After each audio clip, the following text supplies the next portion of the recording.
चलिए इसी के साथ अब शुरुआत करते हैं इस कार्यक्रम की, क्योंकि जब हम बात करते हैं सोशल मीडिया पर लगातार हमें इस बात को लेकर ये बात कही जा रही थी दर्शकों की तरफ से कि भाई आप गोल्ड और सिल्वर पर बात करिए। गोल्ड और सिल्वर हम ये ऐसा चाहते हैं कि हम जो है गोल्ड सिल्वर पर चाहते हैं कि अपडेट्स हम आपको दें, क्योंकि गोल्ड और सिल्वर के जो प्राइस है ना पूजा, पिछले कुछ दिनों में इतना हाइक किया है कि रोजाना ऑल टाइम हाई, चाहे आप बात सिल्वर की कर लें चाहे आप गोल्ड की कर लें। उसके बाद दर्शकों की पहली पसंद इस समय जो फील्ड ऑफ इंटरेस्ट है वो गोल्ड एंड सिल्वर बन चुका है। तो भाई सोने और चांदी के दाम रिकॉर्ड तोड़ते जा रहे हैं, घट रहे हैं, बढ़ रहे हैं। घटना तो बहुत दूर की बात है, बढ़ ही रहे हैं। और 24 कैरेट सोने के जो दाम हैं 10 ग्राम के हिसाब से 1,62,260 रुपए हो चुका है। चांदी की कीमतें पूजा आप ही बता दीजिए। चांदी की कीमत 3,35,000 पहुंच चुकी है। ये जहां आप उम्मीद कर रहे थे कि 1 लाख से नीचे आएगा, ये 3 लाख, 3 गुना दाम बढ़ चुका है बसन। और ये कीमतें जो हैं वो लगातार जो बढ़ रही है, इसके पीछे कुछ मुख्य कारण भी बताए जा रहे हैं, वो भी जरा हम अपने दर्शकों को बता देते हैं। कीमतों में इस जबरदस्त तेजी के पीछे कई बड़े अंतर्राष्ट्रीय कारण बताए जा रहे हैं। सबसे पहले तो इसके पीछे वजह है एक ग्रीनलैंड संकट और उससे जुड़ा हुआ भू राजनीतिक तनाव, जिसने वैश्विक स्तर पर अनिश्चितता का माहौल बना दिया है।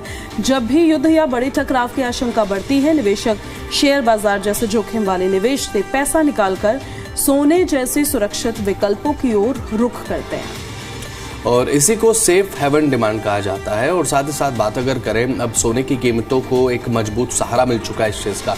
और साथ ही साथ बात सिल्वर की करें, खासकर चांदी के जो दाम बढ़ रहे हैं वो अट्रैक्ट कर रहे हैं दर्शकों को भी, बायर्स को भी। और साथ ही इसके साथ जो लगातार निवेशक हैं वो लगातार इन्वेस्टमेंट अपना कर रहे हैं गोल्ड और सिल्वर, क्योंकि सबसे सेफ इन्वेस्टमेंट ऑप्शन के तौर पर देखा जाता है। आपने अपने घर में सुना भी होगा पूजा कि भाई अगर आपकी सेविंग कुछ हो गई तो चलिए ठीक है, थोड़ा गोल्ड बनवा लेते हैं, थोड़ा चांदी बनवा लेते हैं ना, कि मुसीबत में काम आएगा। इसको उस समय के लिए एक सहारे के तौर पर देखा जाता है। बात सिल्वर की हम करें, क्योंकि हम देखते हैं कि अब सेमीकंडक्टर में अब जिस तरीके से सिल्वर का यूज़ हो रहा है, और बात अगर टेक की दुनिया की जाए, अब हो ये रहा है कि अब जो लिथियम की बैटरीज हैं उन्हें अब सिल्वर की बैटरीज से रिप्लेस करने के लिए भी बहुत बड़ी कवायद एक इंटरनेशनल मार्केट में चल रही है। और ये भी एक कारण है कि जो सिल्वर के दाम है वो लगातार बढ़ते जा रहे हैं। खरीदें या फिर इंतजार करें, क्योंकि ये आपके मन में सबसे बड़ा सवाल इस समय यही है कि गोल्ड सिल्वर खरीदा जाए या फिर अभी हमें थोड़ा वेट करना चाहिए। तो चांदी की बात करें तो इसकी तेजी सोने से भी ज्यादा तेज नजर आ रही है भाई। और इसका कारण यही है अंतर्राष्ट्रीय तनाव, जैसा कि पूजा ने भी बताया, क्योंकि जब इंटरनेशनल लेवल पर तनाव की कंडीशन बनती है, हम देख रहे हैं पूजा की इंटरनेशनल कॉन्फ्लिक्ट्स, अब ईरान अमेरिका का हमने देखा पिछले कुछ दिनों में, हम लगातार खबरें बता रहे थे ईरान में कंडीशन क्या है। उधर इजराइल और ईरान का कॉन्फ्लिक्ट लगातार चल रहा है गाजा पट्टी पर, रशिया यूक्रेन का, मतलब दुनिया के किसी न किसी कोने में युद्धनुमा स्थिति बनी हुई है। जब ऐसी स्थिति बन जाती है तो कहीं ना कहीं गोल्ड और सिल्वर के प्राइस जो है वो हाइक करते हैं। तो खरीदे या फिर अभी लोगों को डर भी रहता है ना, अब उनके शेयर्स पे पैसे लगे होते हैं, कहीं मार्केट क्रैश हो जाए, कुछ हो जाए, तो इस वजह से नुकसान कारण है जो आपने भी बताया। हाँ, नुकसान का बड़ा डर रहता है। इसी वजह से वहां से पैसे निकालकर ये जो सेफेस्ट इन्वेस्टमेंट होती है उसकी तरफ लोग आगे बढ़ते हैं। और इसकी देखिए एक बड़ी वजह भी है, आपको खरीदना है नहीं खरीदना है वो भी हम आपको बताते हैं। इसकी एक बड़ी वजह है वो है industrial demand. Solar panel, electric vehicles और AI सर्वर जैसे आधुनिक सेक्टर्स में चांदी की भारी जरूरत होती है। मांग तेजी से बढ़ रही है, लेकिन सप्लाई जो है वो सीमित ही है, जिसके चलते चांदी के भाव रॉकेट की तरह ऊपर चढ़ रहे हैं। आगे के रुख को लेकर एक्सपर्ट्स का मानना यह है कि अगर वैश्विक तनाव और अनिश्चितता बनी रहती है तो फिर सोने और चांदी की ये तेजी कुछ समय और जारी रह सकती है। बाजार में ये चर्चा भी है, चांदी के दाम 3.5 से 4 लाख रुपए प्रति किलो तक जा सकते हैं। अभी तो 3.5 के पार हो चुके हैं और ये 4 लाख को क्रॉस कर दे ऐसा भी हो सकता है। जबकि सोने के जो भाव हैं वो और ऊपर के स्तर को अभी छू सकते हैं। हालांकि जो विशेषज्ञ हैं, एक्सपर्ट्स हैं, वो क्या कहते हैं, वो ये चेतावनी देते हैं कि अगर हालात सुधरते हैं या फिर ब्याज दरों में बदलाव आता है तो कीमतों में तेज कनेक्शन यानी कि गिरावट भी देखने को मिल सकती है। तो हम तो अपने दर्शकों को फिलहाल पूजा ये सजेस्ट करेंगे कि भाई अगर हो सकता है कि आप वेट कर सकते हैं तो थोड़ा वेट कर लीजिए। क्योंकि हमने पिछले कुछ दिनों में देखा है कि जो अमेरिकी राष्ट्रपति डोनाल्ड ट्रंप, वो भी अब थोड़ा शांत स्वभाव अपनाए हुए हैं ईरान को लेकर। ईरान अमेरिका कॉन्फ्लिक्ट में अब थोड़ा शांत होते हुए नजर आ रहा है। और कहीं ना कहीं अब ये ग्रीनलैंड के पीछे पड़े हुए हैं। लेकिन ग्रीनलैंड को लेकर जो लगातार डोनाल्ड ट्रंप ये कह रहे हैं कि वो हमारा है, वो हमें चाहिए, ये ना अपने आप में कहीं ना कहीं जो यूरोपियन यूनियन खुल के विरोध कर चुका है इस चीज़ का। और जब इंटरनेशनल तनाव आप देखते हैं तो ये कहीं ना कहीं ये चीज़ें जो हैं वो आगे बढ़ते हुए गोल्ड और सिल्वर के रेट्स को बढ़ाने का काम करते हैं। जैसे कि मेरी सहयोगी पूजा ने बताया कि सभी चाहते हैं कि भाई उनका जो पैसा है वो सेफ जगह इन्वेस्टमेंट हो। आप खुद का उदाहरण लेकर इसमें देख सकते हैं। फॉर एग्जांपल, अगर आपका पैसा कहीं है, आपको लगता है कि भाई मेरा पैसा मर सकता है, कि मेरे पैसे की कीमत कम हो चुकी है, या फिर लगता है आपको 1 लाख रुपए आपने इन्वेस्ट किया है, उसकी कीमत 20,000 30,000 हो सकती है, तो जाहिर सी बात है आप भी वहां से पैसा निकाल के किसी ऐसी जगह पर डालेंगे जहां पर आपको 1 लाख के 1,10,000 मिले। तो वही हो रहा है। अब जो दूसरे शेयर मार्केट के ऑप्शन है वहां से पैसे को निकाला जा रहा है, सोना खरीदा जा रहा है। फॉर एग्जाम्पल, अब दर्शकों को आसान भाषा में समझाएं कि हो क्या रहा है। अब पूजा, आपने देखा होगा कभी कभी हमें प्याज जो है वो 10 रुपए किलो मिलता है, लेकिन वही प्याज कभी कभी हमें 80 रुपए 90 रुपए किलो भी मिलता है, क्योंकि उस समय डिमांड बहुत ज्यादा बढ़ जाती है। तो वही चीज जो है वो इस समय सोने और चांदी में डिमांड बहुत ज्यादा है, लेकिन सीमित क्वांटिटी है, तो इसीलिए जो कीमतें हैं वो ज्यादा बढ़ चुकी हैं। तो अभी फिलहाल हो सकता है, तो प्लीज थोड़ा वेट कर लीजिए, हो सकता है 3 से 4 महीने के बाद एक डिक्रीमेंट, स्लाइटली डिक्रीमेंट इसमें देखने को मिले। तो अब ये तो थे सोने और चांदी के दाम, क्योंकि आपकी लगातार हमें ये मांग आ रही थी कि सोने चांदी पर आप बात करें कि खरीदे ना खरीदे, क्या कंडीशन है। आगे बढ़ते हैं, अब दिल्ली की हवा को लेकर बात करते हैं। पूजा, दिल्ली की हवा तो अच्छी हो गई है अब। हालांकि हैरान करने वाली बात है, ये एक्सपेक्टेड नहीं था, लेकिन अब वही है कि ऑलवेज एक्सपेक्ट द अनएक्सपेक्टेड। एकदम से बारिश हुई और बारिश ने दिल्ली की हवा को साफ कर दिया है, जो प्रशासन नहीं कर पा रहा था। अब उनके भी चेहरे खिल गए होंगे थोड़े। और याद रखिए, आर्टिफिशियल रेन नहीं है, ये नेचुरल बारिश है। ये भगवान की मेहरबानी है। ये भगवान की मेहरबानी है कि हाँ भाई, राजधानी दिल्ली में पोल्यूशन के स्तर में जो कुछ कमी दर्ज की गई है। जिन सड़कों पर 2 से 3 दिन पहले धुंध और धुआं था, वहां पर आज थोड़ी साफ हवा ने दस्तक दे दी है। एयर क्वालिटी इंडेक्स अभी भी परफेक्ट तो नहीं है, लेकिन इतना जरूर है कि लोगों को सांस लेने में थोड़ी राहत जरूर महसूस हो रही है।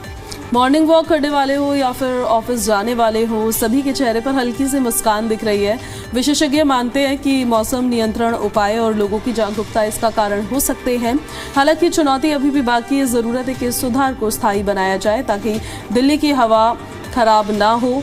और ये पूरी जीत तो नहीं है, पर एक छोटा सा ब्रेक ज़रूर है। एटलीस्ट अब लोगों को मास्क नहीं लगाना पड़ेगा।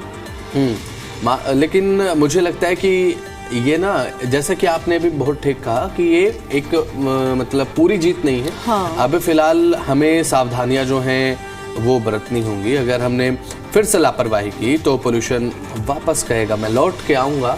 और इसलिए दिल्ली वालों खुश भी थोड़ा हो जाइए, लेकिन थोड़ा सावधान भी रहे पाबंदियों के प्रति। जो पाबंदियाँ लगाई जाती है पोल्यूशन को कम करने के लिए, उन्हें थोड़ा ध्यान में रखें, अपनी जिम्मेदारी के साथ निभाएं, ताकि ये साफ हवा एक मजाक नहीं बल्कि रोज की बात बन सके दिल्ली वालों के। बिल्कुल। तो मैं आज जब एयर क्वालिटी इंडेक्स देख रही थी और मैंने कुछ जगहों का देखा जहाँ पे 150 के आसपास AQI था। अब आपने जब एयर क्वालिटी इंडेक्स का जिक्र कर ही दिया है तो अलग अलग जगहों का बता भी देते हैं कि भाई अपने दर्शकों को जहां आप रहते हैं वहां का आप देख लीजिए, अंदाजा लगा लीजिए। जैसे आनंद विहार में अगर आप रहते हैं तो वहां पर 224 AQI रिकॉर्ड हुआ है। वजीरपुर में 209 है।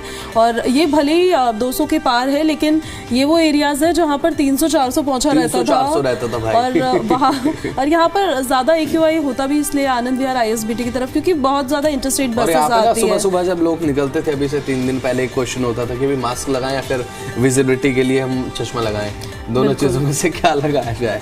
और अगर आप चांदनी चौक के आसपास रहते हैं 190 वहाँ का AQI है। मथुरा रोड पर 170 है, द्वारका पर 167 है, नरेला में 167 है, जहांगीरपुरी में 161 है, विवेक विहार में 159 और आया नगर में 156 एयर क्वालिटी इंडेक्स रिकॉर्ड किया गया। ऐसे और भी एरियाज है जहाँ पर 150 के आसपास AQI रिकॉर्ड किया गया है। बिल्कुल। और इसके अलावा बात अगर करें तो बवाना में 145 है, लोधी रोड पर 145, सोने विहार 145, नॉर्थ कैंपस यानी दिल्ली यूनिवर्सिटी 144 है, IGI एयरपोर्ट पर 142 है। सबसे कम जो है वो IGI एयरपोर्ट का ही फिलहाल रिकॉर्ड किया गया। आपके आसपास के इलाकों में आप अंदाजा लगा लीजिए कि आखिर क्या एयर क्वालिटी इंडेक्स फिलहाल आपके आसपास बना हुआ है, लेकिन उसके बावजूद भी तो थोड़ी सावधानी वो जरूर बरतें। ओपन फायर, ओपन जो बर्निंग है हम कहते हैं, लेकिन सारे प्रतिबंध हटा दिए गए हैं ना, प्रतिबंध अब है कहाँ, वो वापस बढ़ जाएगा। नहीं, वही बात है ना कि अब फिलहाल जैसे कि आपने बताया कि प्रतिबंध हटा दिए गए, लेकिन हमें इन चीजों का ध्यान रखना होगा कि जो चीजें प्रतिबंधित थी उन्हें हम अपनी जिम्मेदारी समझकर अपना फॉलो अगर करेंगे तो थोड़ा ठीक रहेगा। क्योंकि ऐसा ना हो कि ये प्रतिबंध के तौर पर आपको देखने को मिल जाए। अगर आप अपनी मर्जी से नहीं चला रहे हैं, आग नहीं जला रहे हैं हाथ सेकने के लिए, तो हो सकता है कि भाई इसमें पोल्यूशन कम ही बना रहे। एक साफ हवा अगर देखने को मिलती है तो फिर इसमें क्या गुरेज है। जहां आप हाथ नहीं सेक पा रहे हैं वहां आपको सांस लेने के लिए साफ हवा भी तो मिल रही है, एक ही भी चीज है। तो चलिए इसी के साथ खबरों में आगे बढ़ते हैं। राजधानी दिल्ली के देखिए सेंटर में ट्रैफिक व्यवस्था को आसान बनाने के लिए दिल्ली मेट्रो एक महत्वपूर्ण अंडरग्राउंड कॉरिडोर विकसित करने जा रही है। रामकृष्ण आश्रम मार्ग से इंद्रप्रस्थ तक फैला ये 9.9 किलोमीटर लंबा मार्ग 9 स्टेशन के माध्यम से शहर के प्रमुख क्षेत्रों को जोड़ेगा। इस विस्तार से यात्रा तेज होगी, ट्रैफिक का दबाव घटेगा, रोजाना सफर करने वाले यात्रियों को समय की बड़ी बचत होगी। और ये जो 9 स्टेशंस हैं, इन 9 स्टेशंस को जोड़ने की योजना विकसित किए जा रहे कॉरिडोर के तहत आपको हम बता दें तो कौन कौन से स्टेशन रहेंगे। रामकृष्ण आश्रम मार्ग रहेगा, शिवाजी स्टेडियम सेंट्रल और साथ ही secretariat, Kartavya Bhavan, India gate, war memorial, high court और साथ ही साथ यहाँ पर बड़ौदा हाउस, भारत मंडपम और इंद्रप्रस्थ मेट्रो स्टेशन शामिल है। इसकी जानकारी दिल्ली मेट्रो की तरफ से अब सोशल मीडिया एक्स हैंडल पर दी गई है। और एक और महत्वपूर्ण जानकारी पूछा, 26 जनवरी को सुबह 3 बजे से मेट्रो चलने वाली है। अब दिल्ली मेट्रो रेल कॉर्पोरेशन यानी कि DMRC ने शुक्रवार को ये घोषणा की है कि सभी लाइंस पर मेट्रो सेवाएं 26 जनवरी को सुबह 3 बजे से शुरू हो जाएंगी। जैसे आप कह सकते हैं कि रात के 3 बजे भी कह देते हैं, कभी कभी हम रात के 3 बजे, है ना, लेकिन वो अब टेक्निकली बात करें तो 3 AM आपको मेट्रो सेवाएं देखने को मिलेंगी। तो मेट्रो सेवाओं की इतनी शीघ्र शुरुआत कर्तव्य पथ पर गणतंत्र दिवस समारोह में भाग लेने वालों की आवाजाही को सुगम बनाने के उद्देश्य से ही की गई है, क्योंकि सुबह सुबह वहां पर आपको पहुंच जाना होता है और अब हर कोई तो देखिए अपने व्हीकल से नहीं आ रहा होता है, जो पब्लिक ट्रांसपोर्ट से आ रहे हैं उनके लिए DMRC ने ये सुविधा अब शुरू की है। और ये केवल कल के लिए ही है, रोज नहीं होगा ये। हाँ, केवल कल सुबह से 3 बजे से आपको मेट्रो मिल जाएगी। अगर आपके मेट्रो स्टेशन तो मेरे ख्याल से सारे ही खुल जाएंगे। हाँ, मेट्रो स्टेशन मतलब ओवरऑल दिल्ली मेट्रो जो है वो कल सुबह 3 बजे से जो है वो रनिंग में रहेगी। कल सुबह 3 बजे आप पहले मेट्रो ले सकते हैं अपने पास के मेट्रो स्टेशन से। तो ये तो हमने बताया कि नए मेट्रो कॉरिडोर का विस्तार किस तरीके से होने वाला है। ये अंडरग्राउंड मेट्रो कॉरिडोर रहने वाला है। तो चलिए इसी के साथ अब बढ़ते हैं आगे। आज दिल्ली NCR में अब बात अगर करें तो बारिश का अलर्ट भी है। झमाझम बारिश के बाद दिल्ली में जो पारा है वो थोड़ा सा लुढ़कता हुआ नजर आया है। आज भी बारिश और तूफान का हालांकि अलर्ट दिया गया है। मौसम विभाग ने बारिश का अलर्ट आज के लिए भी दिया है। अब लेकिन पिछले दिन जो बारिश हुई पूजा उसने ठिठुरन किस तरीके से बढ़ाई है। शीतलहर बाहर जब आप निकलते हैं सुबह सुबह 7 बजे, हालांकि विजिबिलिटी अच्छी है, धुंध ज्यादा नहीं है, पोल्यूशन की एक चादर है वो भी नहीं है, लेकिन जब आप निकलते हैं तो उस समय आपको फील होता है कि हवा में कितनी ठंड है। बिल्कुल, दिल्ली NCR में तेज हवा चलने की भी संभावना है। शीतलहर है और शीतलहर तो चल ही रही है, पहाड़ों पर बर्फबारी हो रही है, उसका असर यहाँ देखने को मिल रहा है। यहाँ जो बारिश हुई उसके बाद सच में ठंड ने वापस दस्तक दे दी है अब, क्योंकि आज सुबह सुबह जब मैं अपने घर से बाहर निकली तो मुझे भी एहसास हुआ उसका, और एकदम से मैंने खुद इस बात का जिक्र किया कि ठंड लौट आई है।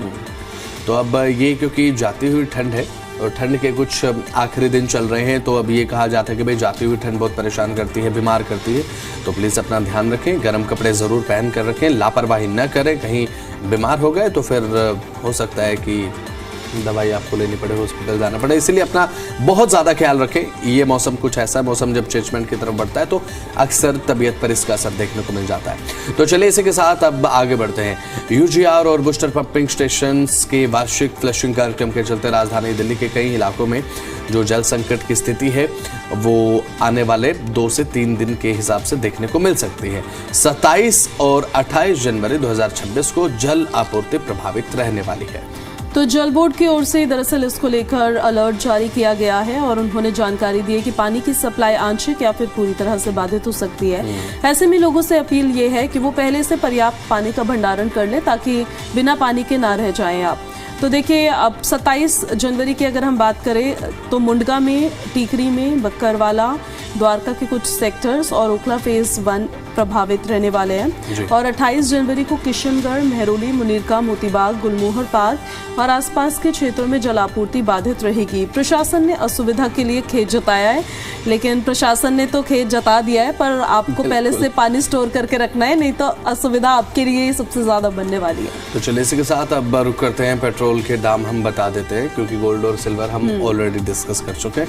अगर आज आपकी गाड़ी जो है वो जाने वाले फुल स्टेशन की तरफ और आप थोड़ा सोचते हैं कि भाई पेट्रोल आज डलवा लेते हैं, पेट्रोल की कमी है, फिर रिजर्व में आपका वाहन है, तो दिल्ली में पेट्रोल के दाम हैं 94 रुपये 77 पैसे प्रति लीटर के हिसाब से। डीजल की जो कीमतें दिल्ली में चुकानी होंगी आपको 87 रुपये 67 पैसे प्रति लीटर। CNG के दाम आज 77 रुपये 9 पैसे प्रति किलोग्राम के हिसाब से रहने वाले। कोई भी कटौती नहीं हुई है, कोई भी गिरावट दर्ज नहीं की गई, और राहत की बात यह है कि बढ़े भी नहीं है, कॉन्स्टेंट बने हुए हैं।